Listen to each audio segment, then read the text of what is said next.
This is the Molblly upholstered back queen frame here to be able to place in a bedroom here. You can have it in the master bedroom. This is going to be for my son here as he's starting the school year. With that said here, I'm going to show you how to assemble it and set it all up here and show you at the very end the mattress and the bed all set up. What I usually like to do at the beginning is obviously get all the trash and recycle them, but I like to separate all of my material list into piles so that I know what I'm dealing with. All right out of the box here, you've got the slats here that go across your bed, and then you've also got the headboard. Now, all of the internals are in the headboard here, so if you open it up, you'll be able to see that everything is packaged here in the back of the headboard, including the rails, including all of the fixings and setup.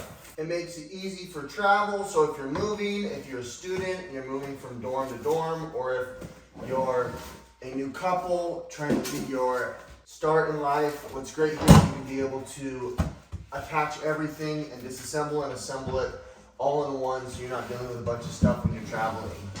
It comes with all of the necessary tools and hardware, including an Allen wrench and a socket wrench, which is nice to be able to affix it together. Now all you need to do is assemble. First step is assembling the legs here on the toe board.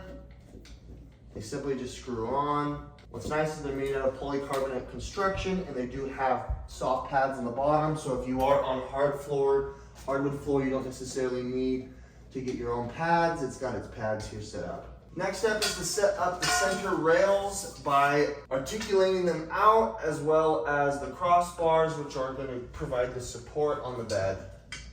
It stretches out, you just kind of follow the articulation of it, and now you're ready. This will act as the spine. The longer end here, you want to have the tail in the back, and then you want to have this connecting piece in the front, which will connect to the toe board.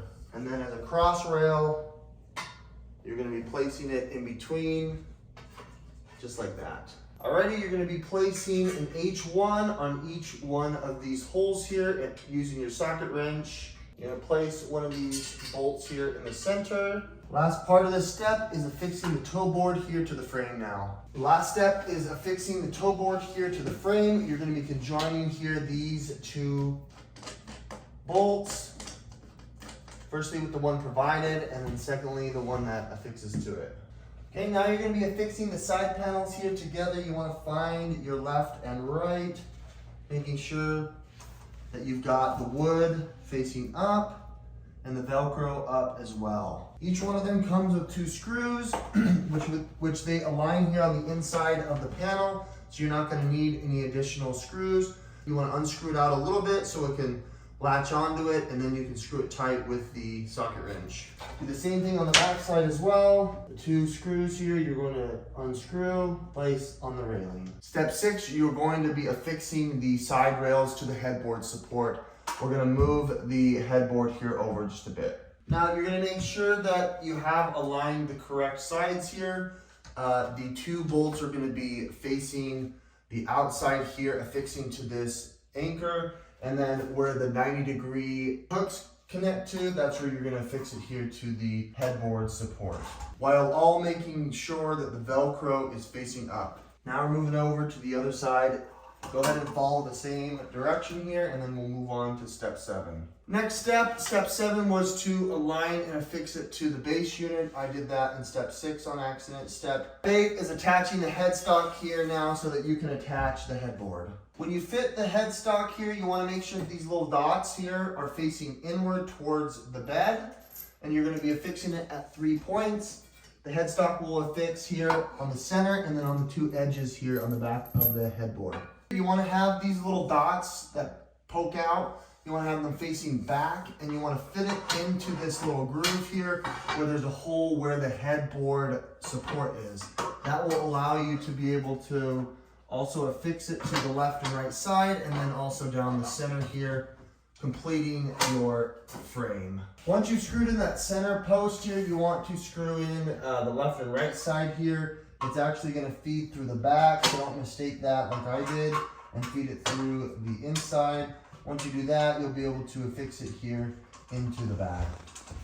Step 9 and step 10 here is to finalize the slats here. As you can see, it's got Velcro all along the edges. You're gonna align it and Velcro it in. The way to align it here, I messed up, is you want to align the board right at the start of the Velcro. So there will be a little bit of a gap at the head and at the tail of the bed. All right, this is the final product. This is what it looks like. It's a nice upholstered foam bed frame here where you've got the upholstery and foam all the way around the edges. It's a nice metal and wood construction here. The slats do flex here, but they are held in place with this really firm Velcro. I really like how the construction is made out of these high quality metallic bolts, and what the best part about it here is it all folds into itself inside the headboard for easy travel.